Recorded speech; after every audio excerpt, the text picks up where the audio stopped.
Another episode of Naija Pulse podcast. Today we're going to be unpacking gist, banter, entertainment, and bringing some facts your way from the political scene. My name is Becca Beckins, and I'm rocking and rolling with... Adinla. Of course, a lot has been going on the Nigerian social media space, from scandals to troll to philanthropy, and of course, real wins to celebrate. Let's dive into this. Everybody on social media has seen Temi get married to the love of her life. Mr. Eazi, hashtag love is easy. From Iceland to Monaco to Dubai, their wedding was a fairy tale. Billionaire wedding. And now she is officially Mrs. Ajibade. Now this has gotten everyone talking on social media. Some people are thrilled, but trust some Nigerians. Come forward, you people. Why are some of you negative? I have a question for you. Why must you find something negative to say about something so pure and something so good and something so filled with love? It marvels my mind how some people are like, oh, why did she change her name from Otedola to Ajibade? Our forefathers did it now. Yeah, but some people are even saying, is Mr. Eazi who's supposed to change his name to Otedola? If Mr. Eazi changes his name to Otedola, a lot of people will call him a gold digger, a crazy man. He's not a core Nigerian man. He's not a pure African. But then they'll say ego neku. What does that mean? Yeah, you know, right? So money breaks protocols. Right? I do not agree, man. Even the people that are criticizing her for changing her name to Ajibade, their parents changed their names. So I don't understand. And they are going to change their names too at some point. Thank you. So why is something so common and something so core to our culture being questioned? Is it because she was born into, wealth? And the same way they were comparing or chastising or ridiculing or, dissecting this marriage or this wedding ceremony is the same way they did to Davido as well. And they now compared the two, saying, and Choma is now an Adeleke, and she should have just put, a hyphen to her name, Otedola Ajibade. Like, why? No. Yeah, of course, that's Nigerians for you. They will have something to say because different people seeing from different perspectives. Of course, you would expect to get buzz. This one will say their mind. The other person will come from a different angle. It's ridiculous. A mix of good, bad, and ugly. It's ridiculous.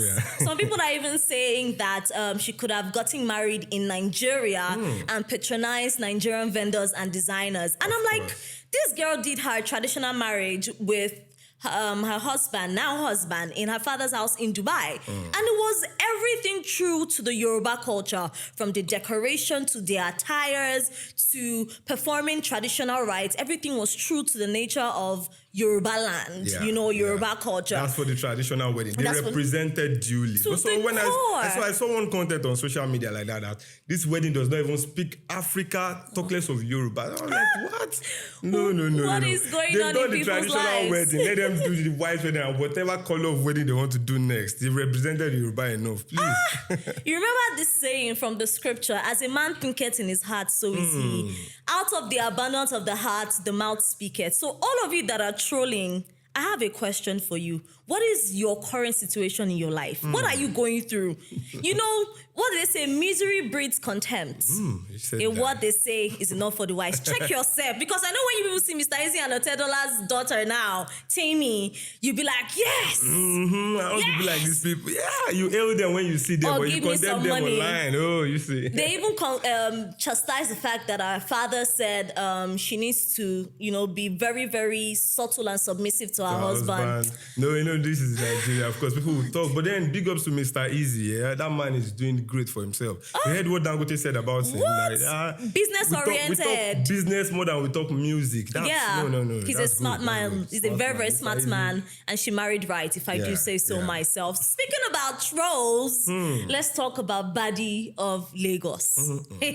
So for those of you that do not know this, just a couple of years ago, sometime last year, this guy called Baddy of Lagos photoshopped a tweet about Peruzzi. And that was the time, a lot of people were ridiculing Davido and Choma. There was a lot of cheating scandal pertaining Davido. So this Photoshop tweet was Peruzzi allegedly saying that he had gutting down with Choma, and Davido had cut him off despite him being in Davido's camp. And Peruzzi was not having it, and he was like, you sabi edit, abi? No worry. You go edit for inside panty. and it was looking so real. It was looking so real until the legal boss started coming in, and he had to retract and apologize. To me, at first, I even believed. Let me be honest. We all believed. That Photoshop was clean. So, but then when the legal boss came, so this guy is actually telling a lies and all of this. Well, don't believe everything you see on social media. That's it. Facts. But now the most amazing part of it for me is this guy now posted this picture, and people now noticed he has bow-legged legs. I'm sorry. That was a joke. And then the real trolling start. With this bow-legged, you said, I think you are part of those who troll this guy. No.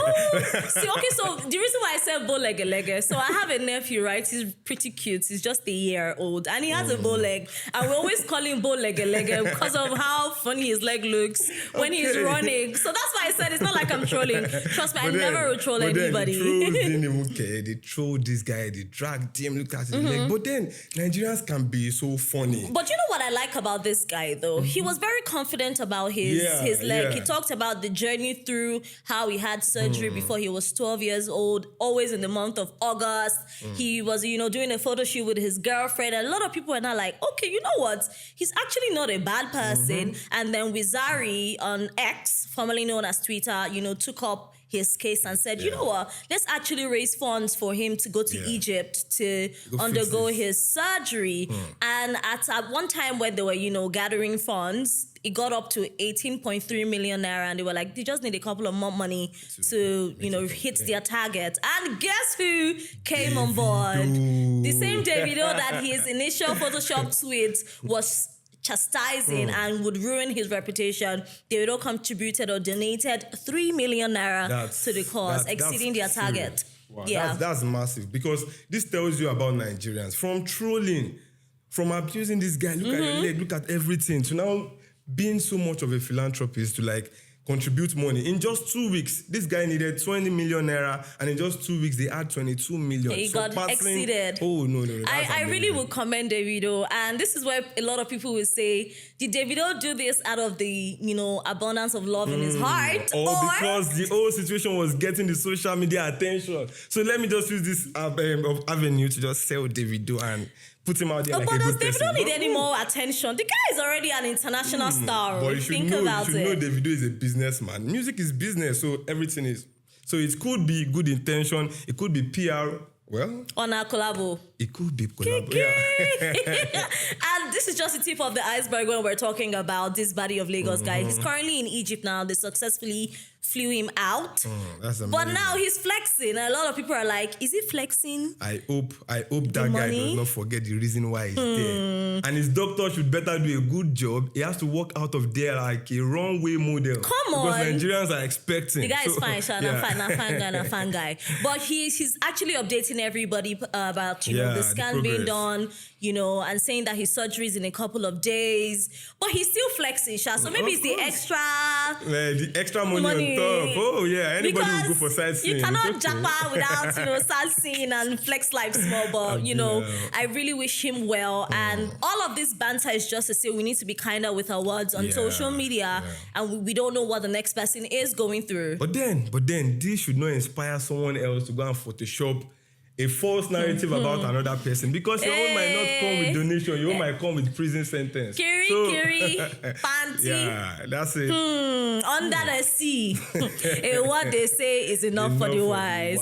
So from internet craziness to speculations, philanthropy, let's go to the government scene, give you some government news. And these are actually things that actually will matter to you. Okay, first things first.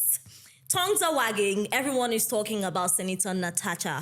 We're still allowed to call her Senator Natasha now because they've not revoked her title yet. So, but then, do you think if you call her Senator Natasha, now maybe she could be called Senator Natasha? But when she was suspended, part of the suspension terms was she shouldn't parade herself as a senator. Just hold that thought.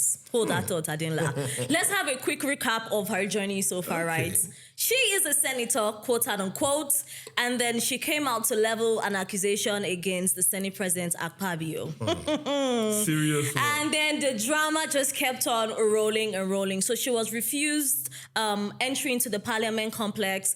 She leveled this petition or submitted this petition against Senator Godswill Akpabio. That's his name, yeah.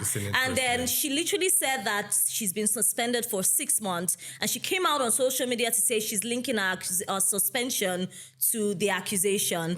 And the Senate is saying that it's not because of her accusations, because of unruly behavior during legislative session, you know, and NAS has insisted that she cannot resume legislative duties despite, you know, her expiration of her suspension. And NAS has explained that her suspension is subject to judiciary proceedings, and she cannot return until this proceeding is concluded or Senate reviews it. And this is just the tip of the iceberg. We all know that she came on social media, made it public. Made it so public. She even snuck her way into the UN to also table the situation and further accuse him. And I think she actually thought that coming on social media, she will have a lot of women back her up.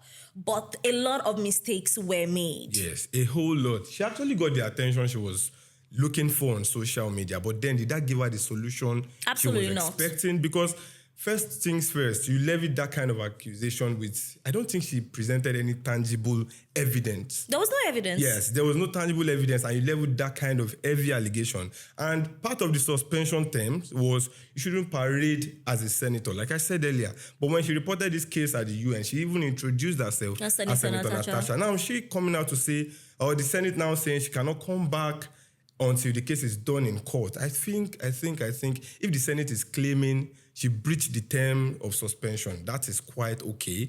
But saying because the case is in court, I don't think that is really. I have a lot of questions. Yeah, it feels like power play to me. Yeah, that's where I was headed. So there are two people involved in this. There's Senator Natasha. There's Senator Akpabio, right? So now, if this case is in court pertaining two parties, why are two people not suspended? Well, what may I think is this is Senator Natasha versus the National Assembly. So the National Assembly is suspending her for her unruly behavior. Of course. Couldn't they also suspend Akpabio for these allegations until the court actually clears his name? But what I think is, in this case, it is Natasha versus Senate. Who is the Senate?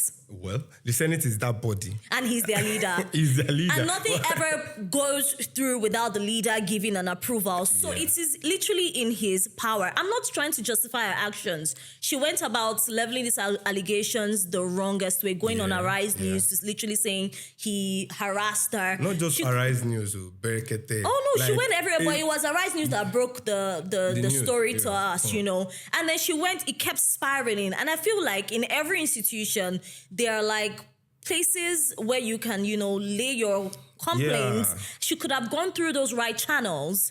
That's where she got it wrong. She's loud on social media. That's where she got it wrong. She thought she would have feminists, you know, support her. I even know that she didn't even speak to the other female senators about this. They were also those ones they were not even. They were not aware. They were not aware, and because they were not aware, she put them in a very, very tight spot, you know. So if she has dined with these people, I feel like there were better ways to have gone about it. But the solution that is coming into play now, it feels like a power tussle. It feels like discrimination against women in politics. That's what I'm thinking. But then to me, I think there's something about the High Court that judged Amata in the first place. Because the High Court made the case look like something open for appeal. Because the court said to Natasha, they said, oh, that judgment or the decision by the National Assembly was excessive and unconstitutional.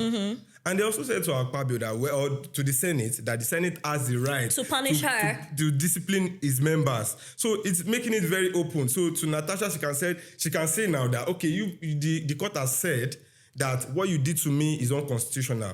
And the Senate will also say, well, the same court said we have the right to punish you. But the allegations was not to the Senate. The allegations was to a member of the Senate. But then the So Senate... they could have punished their president. If you think about it, it's the same way a lot of people can protest and impeach their president, right? Of course. It's the same way a lot of people can say, you know what, I don't want this governor in state again. But it's the same way they can punish him. That should go through some kind of process. That's what I'm Natasha saying. alone cannot say, I don't like the Senate president, I don't want him. I think that should be the decision of the House, not Natasha. You are literally buttressing my point, Adinla. If the Senate is punishing a senator, the Senate can also punish the Senate president. Why? Because an allegation has been leveled against him, even if there is no evidence. Even if there is no evidence, so they should punish him without an evidence. Let the court suspend both of them till the court clears his name. For instance, if you commit a crime, right? Okay. This is just my thought. It doesn't have to ride with the wave of everybody. If somebody says you stole a Lamborghini now, they will suspend you from driving, right? From being on the road. You can be in jail except they have attach a bill to your release, right? And you are innocent until proven guilty. So the court has to clear your name so you are not a sex offender or a thief. No, this is it. This is what I think. You see, in this case, it's the National Assembly, not Akpabio now. I know. The National Assembly that is accusing Natasha of violating the rules or being unruly towards them when the sitting is on. So it is not a direct thing from Akpabio to Natasha now. It is between Natasha and the House. That's what they say. She could have done better, Sha. She could have done better.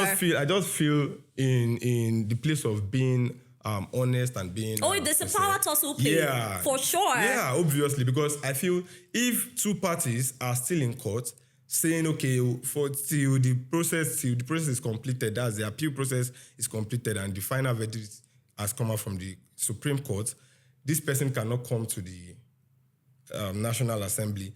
Why is the House still holding meetings? Thank you. That's another question. Because both of them are in the Court of Appeal. So why is one person suffering and the other party? Thank you. And then why give a duration for suspension without it being upheld when it expires? Exactly. So it's a lot of questions. I feel the Senate, if they had wanted to punish Natasha further, they would have just reviewed the terms of suspension. Thank and you. if she has violated, they could tell her, okay, for this reason and that reason, you violated the terms of suspension. You are not coming back yet, or you are adding some extra months to your suspension. That's if you be on your best behavior. I have a question. Would they do this if this was a man? Oh, of course. Will they do this? Oh, to you now, you are seeing maybe inequality when it comes to gender. Nah. I personally believe because she's a woman, she's loud, played the wrong cards, has social media behind her, they want to punish her. No, and I don't think they would drag it this long if it were a man. No, I don't think so. I personally think the allegations she made were too weighty for somebody like the Senate president. We're talking about the number 4 man in this country. Come on. That's a whole lot. It is well. It is well. We're all here to see how this unfolds, okay? So, moving on from that, youths, come forward. Come forward. Real life opportunity. Come forward. Whoa. So there's room for growth for you in respect to skills, industry, and trade. And this new program that has been brought for you is called Electric Vehicle Youth Program. And it is a very big deal. It is a very big deal. This is a very historic landmark move because it intends to train 2,000 youths. 2,000 youths, and it is coming at zero cost. Free training of 2,000 youths on maintenance and manufacturing of electric vehicles. That is a whole lot. And the sweet part of it, it doesn't come with any kind of cost. It's just for opportunity. And it is a 50-50 thing for even if you've gone to school or not, you're an engineering student or you're a roadside mechanic, a garage mechanic, it is open to both parties. So this is a huge one. All right. So as Adinla said, these 2,000 students that this program would accommodate and train will be in line with 1,000 engineering students, 1,000 garage mechanics. And this actually reminds me of the president of Youth Initiative that's in monitoring and delivery, where she collaborated with NADDC and they challenged a Nigerian youth or Nigerian youths to design electric vehicles. And guess what? A youth actually won. Yes. He won and they gave him some, gifts and a free car. To just show you that a lot of people don't have to walk in line with being a medical doctor or an engineer or a presenter or podcaster or content creator. There's new room for you to be an engineer or a garage mechanic or learn how to build electric cars. And you still win. And you still win. That is amazing. So I think maybe we need to say this in pidgin English. This opportunity, they open for everybody. Anybody, whether our boy will be engineering student for university or Akpan will be roadside mechanic or garage mechanic. Opportunity is open for the both of you. Get it. So now let me speak in proper English, okay? Whether you're tinkering or coding, they've got you covered. But what I do hope is, it's not like man no man. Yeah. We go enter this, program. Make the process very transparent. And, let the world or all Nigerian citizens know that this is just the proper channel to go through to get into this EV youth program. Yeah, and Becca, there is a very, very huge win. Fill me in. This is amazing. And of course, I don't seem to agree with every part of this, but then I think it's a welcome development. Now, the federal government has announced $50 billion pledge in investment in trade, job, and this could boost investments in Nigeria. But then, this is it. It says 17% our GDP is expected to grow. Now, if you are saying you are pledging $50 billion, of course, this will boost investments. And you are saying it will boost our GDP. Of course, we'll now start producing more in Nigeria and we'll be exporting more. So our gross domestic product would increase. And you are saying that should increase by 17%. I think I agree. You're also saying it will increase our exports by 15%. I still agree. But the part I don't seem to agree with in all of this is the part where it says it's going to create 11 million jobs. Becca, do you think this is realistic? I absolutely think it's realistic. 11 million jobs when they propose $50 billion in Nigerian system. I actually think it's actually feasible because if you think about it, this regime is going to end, the first tenure is going to end in 2027. And then if he miraculously wins for his second term, is going to end in 2031. Think about it. That's almost, 6 years? So you're talking about the time duration. frame. Of course, this is not going to run from September 2025 to December 2025. But do you know what 11 million jobs are? That's what I'm saying. It sounds outrageous because of the system we already have in place in Nigeria.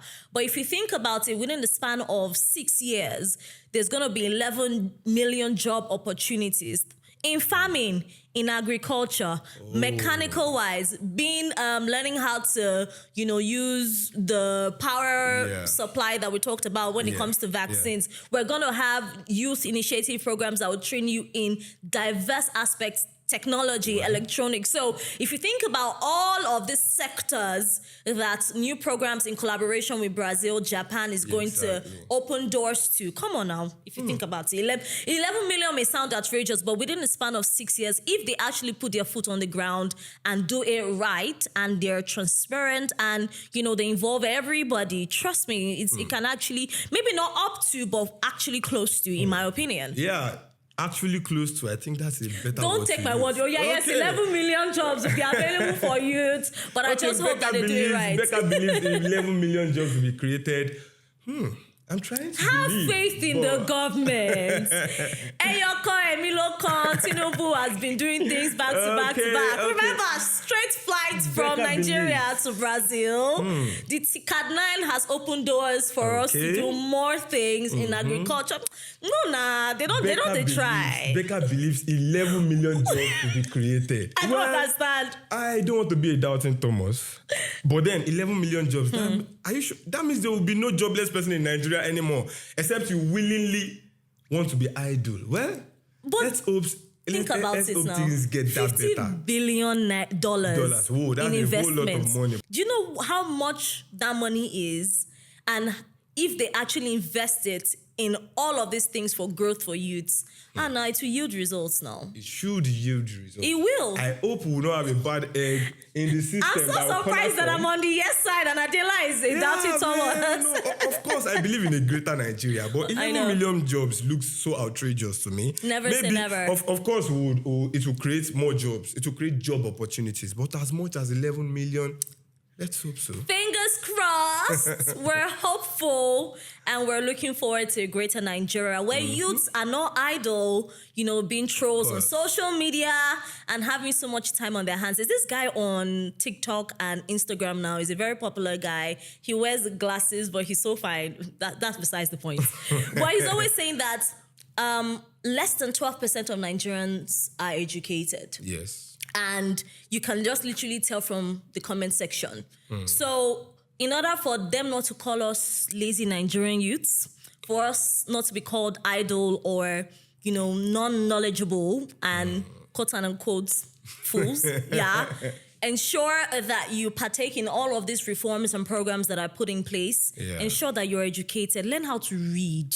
Read. And learn to grab opportunities.